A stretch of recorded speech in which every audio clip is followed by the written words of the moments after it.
2교시 2번 기출문제 풀이를 시작하겠습니다.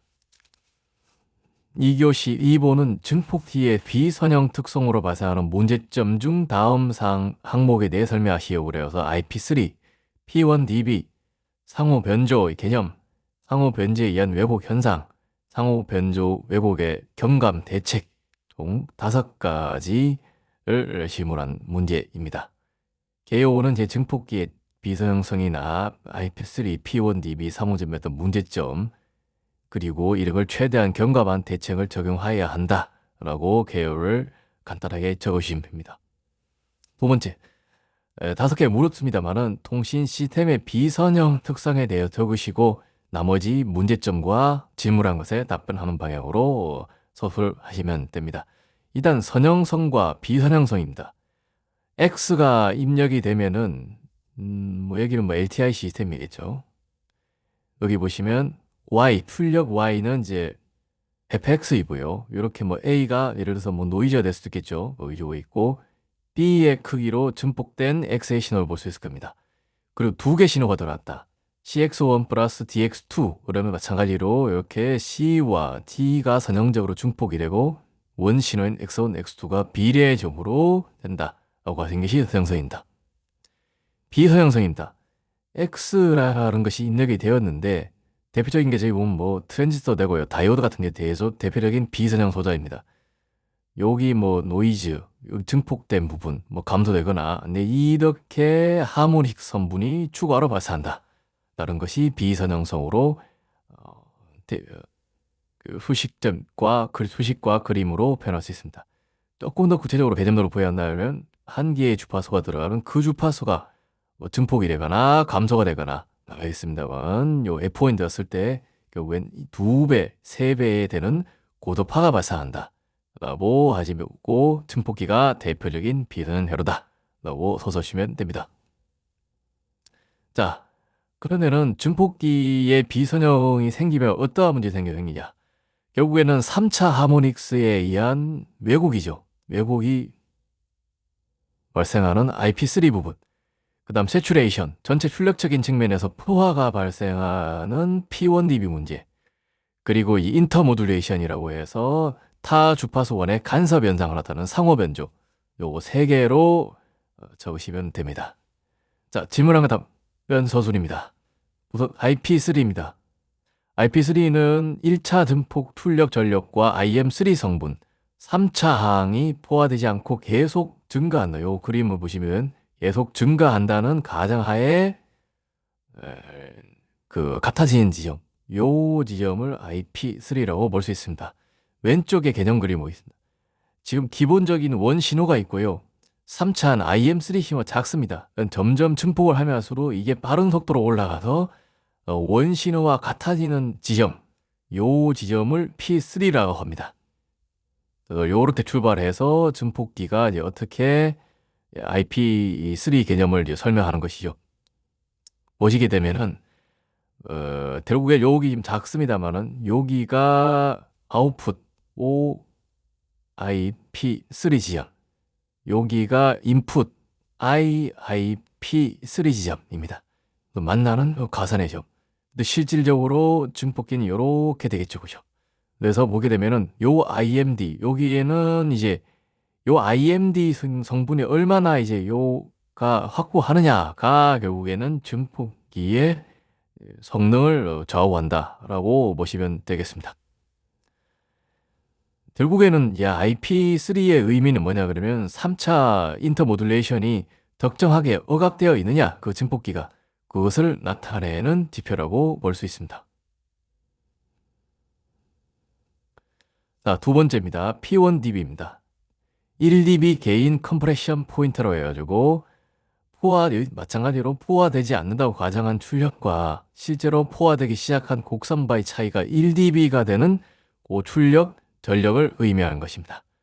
그래서 이상적 증폭기에서 1dB를 뺀 지점이죠. 실제 포화가 돼버리면 찌그러지게 가사니까 그 전 포화되기 전에 1dB 이하의 영역을 사용하는 것입니다. 그것을 이제 백오프 방식이라고 그러고 이제 실제로는 이제 3에서 한 5dB까지 여유를 두어서 사용을 해 됩니다. 기타 이제 이 뒤에 이제 이러한 것들을 그 방해하는 대책 같은 경우에는 요 경감 대책에서 설명을 드리도록 하겠습니다. 자, 세 번째 질문입니다. 상호 변조, 인터모듈레이션의 개념, 인터모듈레이션이 뭐냐? 라는 게 방금 전에 처음에 설명드리면 IP3 같은 경우는 3차항에 집중을 했습니다만 이거는 다양한 하모닉 성분을 갖다 측정을 해가지고 상호 변조를 설명하는 개념입니다. 그 2개 이상의 주파수 가는 신호가 증폭기에 입력되었을 때 합 또는 차이에서 발생하는 하모닉스를 발해파, 즉 하모션이라는 것입니다. 여기 F1과 F2 2개 이상의 복수계의 주파수가 입력됐을 때 이 주파수의 합과 차, 요게 대표적인 이제 3차 하모닉스겠죠. 3차 말고도 이번 2배, 3배, 5배 이런 하모닉스들이 계속 나온다는 것을 알 수 있습니다. 그럼 이게 이러한 이제 상호 변조에서 왜곡 현상에 대해서 설명을 해야겠죠, 그죠? 가장 직관적으로 보게 되면은 저희가 사용하는 요 밴드위스 이외에 이렇게 3차항에 따른 스페리우스가 발생한다라고 그러시면 쉽고요. 요거는 성상도죠.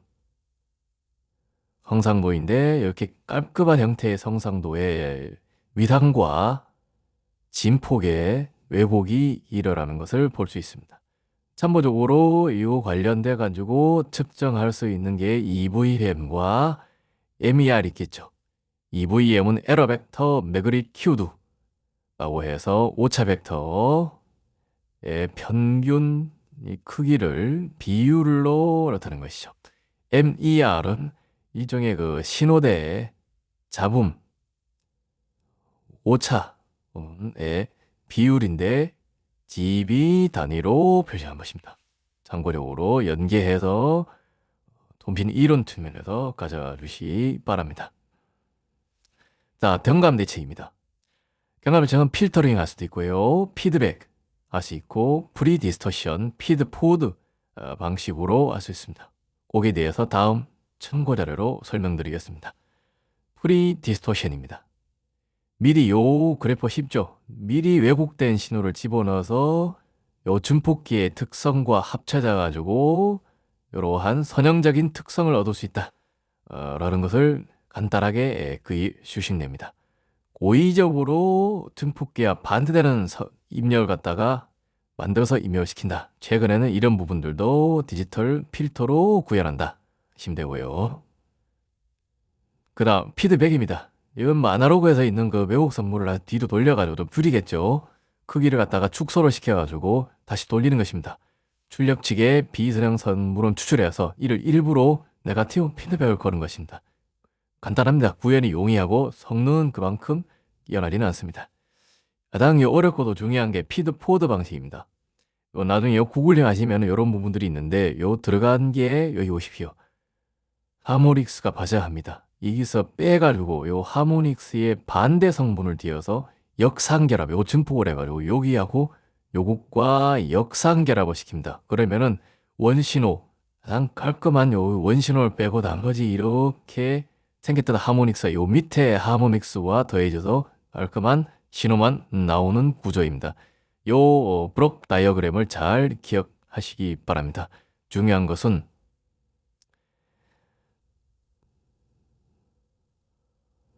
요 부분에 대해서 출력 신호 일부를 커플에 추출해가지고 빼고 펀더멘탈은 사라지고 요 IN들만 마이너스 방향으로 잡아가지고 이를 증폭을 해서 출력단 끝에서 여기서 더하면은 IMD만 빼는 효과를 낸다 라고 하시면 됩니다. 하시도록 하겠습니다. 그래서 아까 경감 대책에 대해서 설명을 드렸습니다. 자, 매진말입니다. 매진말은 통신 시스템은 증폭기, 믹서 등의 회로를 사용하기 때문에 이상적인 선형성을 유지하지 못하고 비선형적인 특성을 가질 수밖에 없습니다. 그래서 이런 필수적으로 증폭기의 비선형 특성을 위해 가지고 왜곡이 발생하고 특히 상호 변조와 왜곡 중에서 IMCD 같은 경우에는 바로 옆에 이렇게 붙어 있습니다. 그래서 이게 필터로 제거하기도 곤란하고 세제곱으로 출력과 함께 증가하는 특성이 있습니다. 그래서 이런 부분들이 가장 크다. 뭐 신호 주변에 발사한다. 이건 큰 영향을 주기 때문에 또 필터링도 어렵다. 그래서 웹오프나 방금 전에 했던 이러한 방식들을 사용해가지고 상호 변조 왜곡을 경감할 수 있다라고 마무리하시면 됩니다. 네, 이상으로 2번 문제 설명을 마치도록 하겠습니다.